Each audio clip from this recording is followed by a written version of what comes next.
Kumusta ang school? Okay naman po, Lo.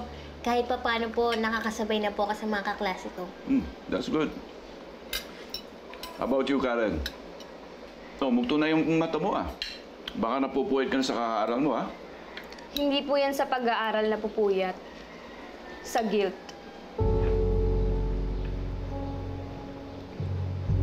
Guilt?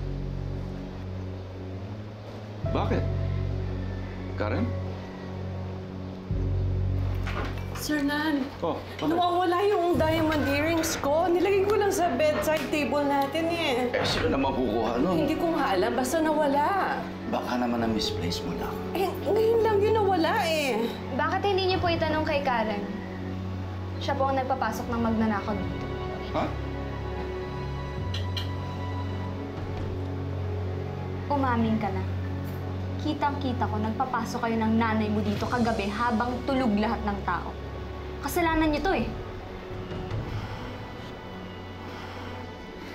Is this true, Karen? That's a serious allegation, Nina. Are you sure? Bakit hindi niyo siya tanungin? Karen?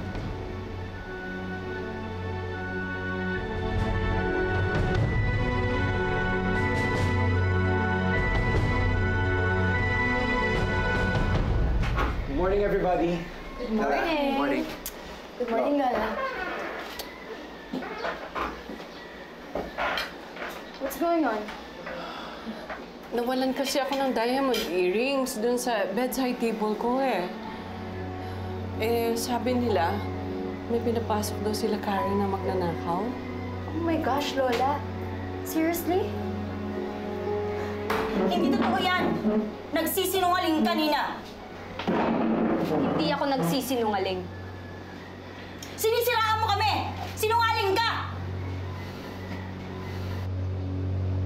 Nay, tama na! Pwede ba tumahimik ka na lang?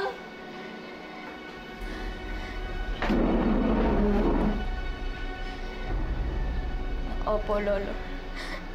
Totoo po yun.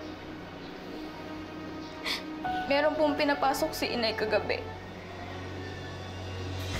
Yung puro boyfriend niya si Kacho. Pero wala po siyang nakuha. Napigilan ko po siya agad, Lolo. Tapos, pinaalis ko po siya agad bago pa siya may nakuha sa inyo. Yun po yung totoo. Kung wala siyang nanakaw, bakit nawawala yung earrings ni Lola?